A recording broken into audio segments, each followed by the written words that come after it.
같이 보겠습니다. 주님, 너그럽게 보시고 나를 건져 주십시오.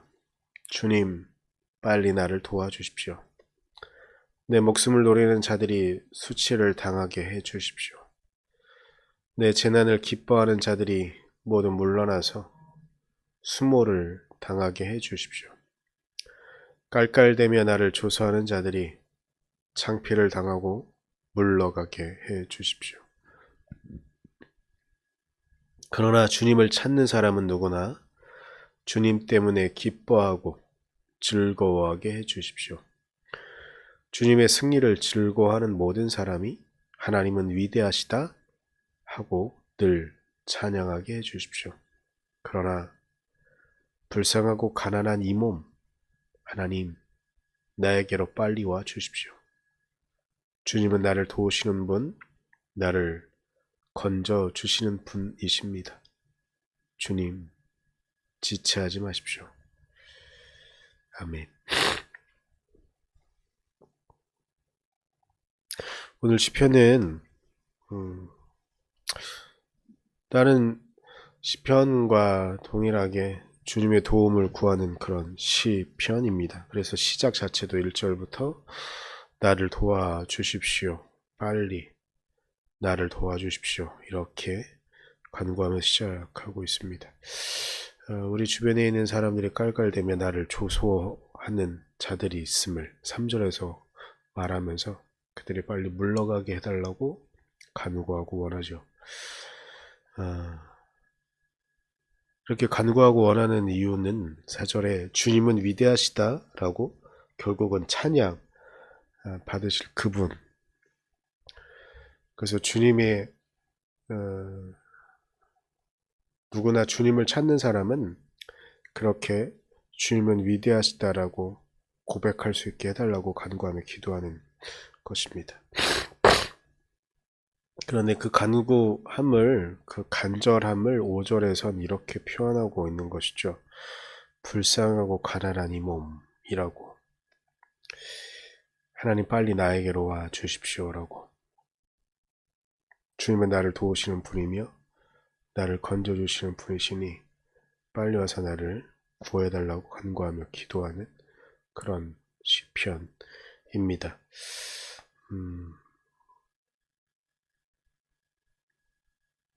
우리가 일상을 살아갑니다. 일상을 살아가는데 시편은 참 많은 도움을 우리에게 줍니다. 우리의 마음과 우리의 감정, 있는 그들의 모습을 드러나게 해주는 것이 시편이기에 우리에게 정말 많은 위로와 힘이 되어주는 게 시편입니다.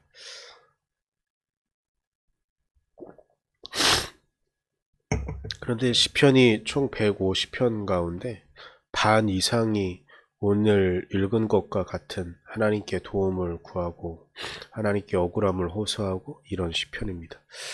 그런데 때로는 보다 보면 계속 이렇게만 하는 것들이 좀 답답해 보이고 진취적인 사람들에게는 계속 이렇게 힘든 것만 하나님께 아뢰는 것이 뭐가 의미가 있나 이렇게 생각할 수도 있을 것 같습니다.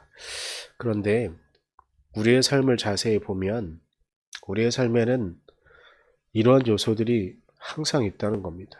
우리가 살아가는 매일매일의 삶들 가운데 항상 우리가 좋은 이야기 그리고 항상 우리가 좋은 것들을 보려고 하지만 그럼에도 불구하고 우리의 삶에서 일어나는 모순되는 상황들, 정의롭지 못한 상황들이 우리를 힘들게 하고 우리를 어렵게 할 때가 얼마나 많은지 아마 우리 모두는 경험하고 우리 모두는 알고 있을 것입니다. 그런 우리가 일상을 살아가다 보면 일상에 휩쓸려서 그저 내가 삶을 살아가는 것인지 아니면 삶에 억지로 끌려가고 있는 것인지 잘 모르겠을 때가 참 많이 있습니다.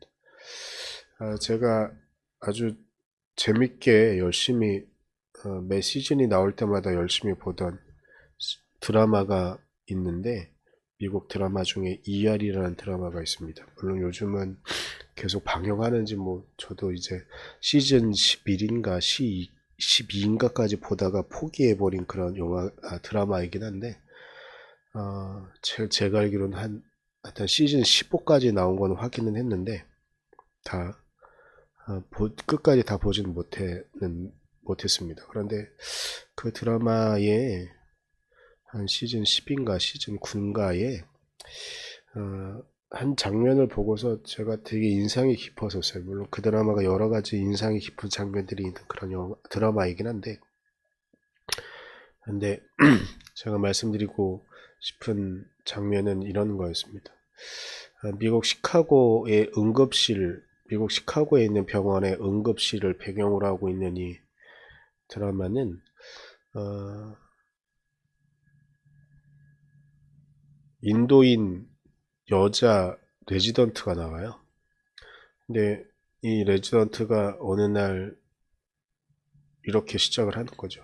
매일 아침에 정신없이 아주 일찍 일어나서, 병원 레지던트라는 건 거의 병원에서 일어나는 모든 일들 하나하나를 뒷바라지하고 뭐 시간도 없고 이런 거니까. 그러니까 일상을 이렇게 틀어줘요. 새벽에 일어나서 급하게 전철을 타고, 여잔데 화장도 제대로 못하고 급하게 전철을 타서 병원에 출근을 하고, 사람들을 계속 치이고 보고 하다가 밤늦게 퇴근을 하고, 퇴근하지 못하는 날도 있고, 그렇게 해서 집에서 쓰러져서 잠을 자다가 또 일어나서 또 정신없이 출근을 하고, 이러한 것들. 그런데 이 레지던트가 나중에 이런 말을 해요. 나는 내가 다른 사람과 다르게 하는 건 99% 이렇게 삶을 살아가지만, 다만 1%만이라도 다른 무엇인가를 하는 것이 결국은 나를 규명해주고 나의 정체성을 말해주는 것이다. 이렇게 말해주는 대사가 있었습니다. 우리도 어찌 보면 다른 사람들과 동일한 99%의 삶을 살아갑니다.